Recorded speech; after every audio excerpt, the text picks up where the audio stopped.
Class 10th welcome once again.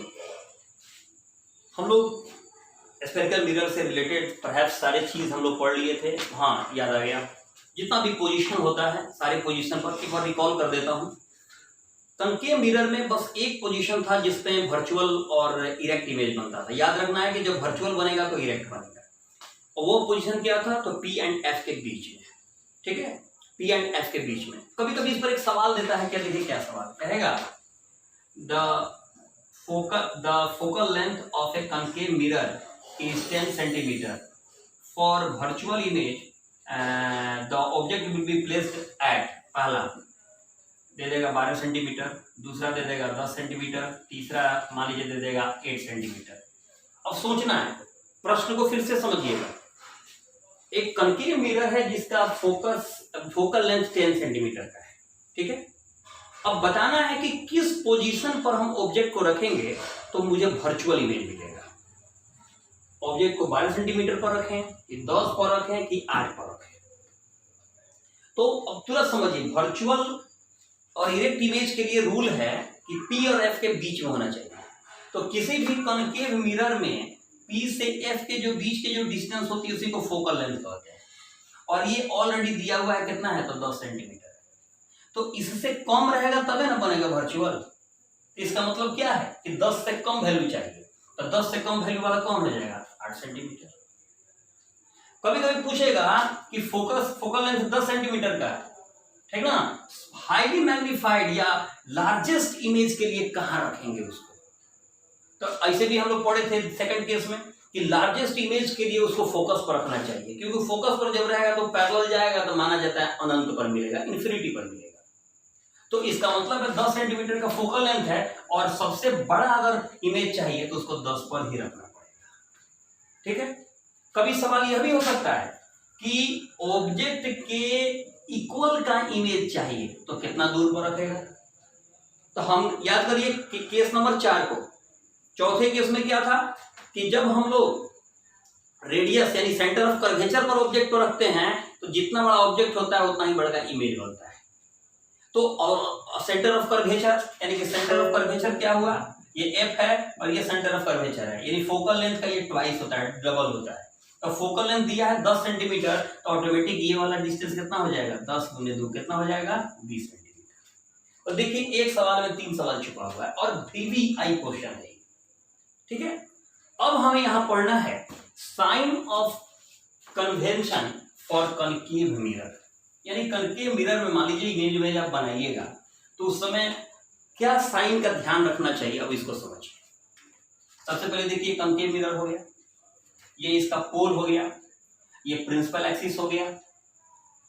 सोचिए principal axis पर आपने यहाँ पोल पर क्या किया, आपने एक लाइन ड्रॉ किया। वैसे ही जैसे नंबर लाइन पढ़ते हैं तो 0 के लिए आप एक सेंटर मोस्ट जगह बनाते हैं कि हाँ इससे इधर पॉजिटिव रहेगा, इससे इधर निगेटिव रहेगा। ठीक वैसे ही सोचिए, अगर P को हम इस 0 वाले प्लेस पर मान लें, एक फिक्स प्लेस पर मान लें, तो यहां से इधर राइट हुआ और इधर क्या हुआ, लेफ्ट हुआ। तो याद रखिएगा, और प्रिंसिपल एक्सिस से अपर वाले हिस्से को अपर साइड कहेंगे, इधर वाले को लोअर साइड कहेंगे। तो 4 बात दिमाग में रखना है। पहला, पोल से लेफ्ट, पोल से राइट। तो जो पोल से राइट होता है वो पॉजिटिव है, और पोल से जो लेफ्ट है वो निगेटिव है। प्रिंसिपल एक्सिस से कभी भी ऊपर कोई चीज लिखा जाएगा तो वो पॉजिटिव हुआ, नीचे कहीं भी रहेगा, कहीं भी रहे, इधर है उधर है उधर है, कहीं भी रहे, तो वो क्या हो गया, निगेटिव हो गया। ठीक है, याद रखना है। फिर से एक बार यहाँ कॉल करिए, याद आएगा आपको। P है, P को आपने क्या किया है, एक तरह से बॉर्डर लाइन माना है। तो यहाँ से राइट साइड पे जब जाइएगा तो क्या मिलेगा, पॉजिटिव, और इधर क्या मिलेगा, निगेटिव। ऊपर में कोई भी हाइट लिखना होगा तो उसको किस चीज में लिखेंगे, पॉजिटिव, और नीचे किसी भी चीज, और नीचे वाला हाइट जो लिखा जाएगा वो किस चीज में लिखा जाएगा, निगेटिव। बस इतना ध्यान देना है, बाकी सब ठीक है। अब देखिए एक चीज बहुत इंपॉर्टेंट, अगर देखिए अगर रियली मानिए, मैं इवन मान सकता हूं थोड़ा देर के लिए मैं आपके सामने नहीं हूं, क्लास नहीं करा रहा हूं जैसे यूजुअली हम लोग पढ़ते थे, लेकिन ईमानदारी की बात है आप सामने जितना पढ़ते थे उससे ज्यादा मैं यहाँ बता रहा हूँ, उतना बार रिपीट करके बता रहा हूँ। ईमानदारी से अगर वीडियो साइड हमसे अगर देखते हैं आप, तो आपको कभी ये कमी नहीं महसूस होगी। लेकिन यही है कि उसके लिए पढ़ना पड़ेगा।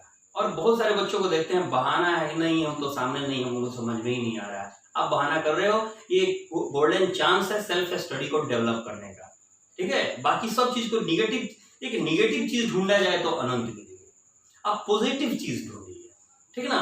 इसी में जीना है तो इसमें पॉजिटिव क्या हो सकता है, इस चीज को ढूंढिए। तो ये एक तरह से वरदान है आपके लिए, अगर आप ध्यान से देंगे तो सेल्फ स्टडी को डेवलप करने का एक बहुत बढ़िया मौका मिला है, इसको यूज करिए। अब देखिए, ये आपका कनकेव मिरर है, ये पोल है। पोल से जितने डिस्टेंस पर किसी ऑब्जेक्ट को रखा जाता है, मिरर से जितने दूर, जितने डिस्टेंस पर कोई ऑब्जेक्ट रखा गया है, उसको कहा जाता है ऑब्जेक्ट डिस्टेंस। यानी the distance between the pole and the object is called object distance and it is represented by U. और the pole, the distance between pole and image, अब इमेज जहां बना हो, एक केस में यहां बन रहा था, बाकी जनरली इधर बनता है, जहां भी बनता हो दैट्स नॉट मैटर। पोल से वहां तक का जो डिस्टेंस होगा उसको हम लोग कहेंगे इमेज डिस्टेंस, और image distance is represented by v। And distance between pole and focus is known as focal length and it is represented by f. Once again, I am going to repeat. The distance between pole and object is called object distance. It is represented by u. The distance between pole and image is called image distance and is represented by v. And the distance between pole and the focus is known as focal length and is represented by a small f. अब देखिए, इन तीनों में एक relation है, ठीक है ना। यानी कि the relation among u, v and f is called mirror formula. Mirror formula, इसमें एक रिलेशन दिया गया चीजों का, मैं पूरा नाम नहीं बताता हूं, सिंबल बता रहा हूं, आप समझ जाइएगा। यानी कि the relation between object distance, image distance and focal length is known as mirror formula. अब ये मिरर फॉर्मूला क्या है पहले समझना है। मिरर फॉर्मूला, मिरर फॉर्मूला कहता है 1/v प्लस 1/u बराबर 1/f। यानी इन तीनों का जो रेसिप्रोकल अगर किया जाए तो ऑब्जेक्ट डिस्टेंस का रेसिप्रोकल और इमेज डिस्टेंस का रेसिप्रोकल का सम फोकल के रेसिप्रोकल के इक्वल होता है। वो तो छोड़िए उतना बड़ा चीज, सिंपली समझिए 1/v plus 1/u equal to 1/f। Clear हो गया। अब है मैग्निफिकेशन। मैग्निफिकेशन या कहीं कहीं मिलेगा लीनियर मैग्निफिकेशन, जिसको m से रिप्रेजेंट करते हैं। ये क्या कहता है? Magnification just gives A ratio between the height of the object and height of the image. यानी कि ये रेशियो रिप्रेजेंट करता है, ठीक ना। It gives ratio of u and v। यानी कि ऑब्जेक्ट इमेज और डिस्टेंस, ऑब्जेक्ट डिस्टेंस, सॉरी या ये भी रिलेशन है, लेकिन आपको ज्यादातर किताब में ये मिलेगा इसलिए बता देते हैं। Height of object and height of image. तो हाइट ऑफ ऑब्जेक्ट और हाइट ऑफ इमेज के बीच में क्या रेशियो होता है, उसी रेशियो को हम लोग कहते हैं लीनियर मैग्निफिकेशन या मैग्निफिकेशन। अब इसको समझिए, इसको m से रिप्रेजेंट किया जाता है, तो m बराबर क्या हुआ, height of image by height of object. याद रखिएगा, इमेज ऊपर रहेगा और क्या रहेगा, और तब उसके बाद ये आपका क्या आएगा, ऑब्जेक्ट आएगा। इसके लिए हम शॉर्टकट में लिखते हैं HI/HO, इससे आसान रहता है। I मतलब इमेज, O मतलब ऑब्जेक्ट। अब एक और रिलेशन इसमें आता है, वह रिलेशन क्या है, -v/u। यानी हम लोग चाहें तो ऑब्जेक्ट डिस्टेंस और इमेज डिस्टेंस से भी मैग्निफिकेशन को निकाल सकते हैं। ये दो फॉर्मूला है मैग्निफिकेशन का, दोनों का यूज पड़ेगा, याद रखिएगा, ठीक है। फिर से एक बार देख लीजिए, मैग्निफिकेशन क्या है। तो मैग्निफिकेशन जो है वह एक रेशियो है। किसका रेशियो है, तो वह है आपका किस चीज का, तो वो हाइट ऑफ इमेज और हाइट ऑफ ऑब्जेक्ट का रेशियो है, ठीक है। और इसको m से रिप्रेजेंट करते हैं। m बराबर क्या हुआ, HI/HO, यानी HI मतलब image of height of image और HO का मतलब होता है हाइट ऑफ ऑब्जेक्ट। और ये हुआ रिलेशन डिस्टेंस को लेकर के माइनस वी बाई यू। अब एक चीज बता देते हैं, इसे हम नोट कर लीजिएगा बढ़िया से। इफ m इज निगेटिव, अगर m का वैल्यू निगेटिव में आ रहा है, इसका मतलब है कि नेचर ऑफ इमेज, इमेज का नेचर क्या होगा, तो याद रखिएगा रियल, और जब रियल होगा तो क्या होगा, इन्वर्टेड। यानी कि जब भी मैग्निफिकेशन निगेटिव में आवे तो समझ लीजिएगा कि जो इमेज आप बनाए हैं या इमेज जो बनेगा वो हमेशा रियल और इन्वर्टेड होगा। अगर ये m पॉजिटिव आ गया तो इसका मतलब है नेचर ऑफ इमेज जो होगा वो आपका वर्चुअल होगा, और वर्चुअल होगा तो क्या होगा, इरेक्ट होगा।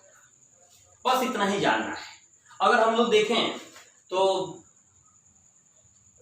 इजीली इसमें हम लोग चाहें तो न्यूमेरिकल को सीख सकते हैं। तो पहले आपको फिर से एक बार बता दें, मिरर फार्मूला क्या था, 1/v + 1/u = 1/f। एक इसका जरूरत पड़ेगा। दूसरा m बराबर hi/ho या m बराबर -v/u। ये नहीं कर सकता हम, यही याद कर लेंगे तो काम चल जाएगा, होगा दोनों का जरूरत पड़ेगा। और तीसरा जो है ये दिमाग में रखिएगा, ठीक है, कि m निगेटिव है तो रियल वर्चुअल, रियल और आपका इन्वर्टेड, और आपका m पॉजिटिव है तो क्या हो जाएगा, वर्चुअल और इरेक्ट। ठीक है। अब इसके बाद मैं नेक्स्ट वीडियो फिर अभी बना रहा हूँ जिसमें न्यूमेरिकल स्टार्ट कर रहा हूँ। जो लंबा वीडियो होता है तो भेजने में बड़ी परेशानी होती है। Okay, bye.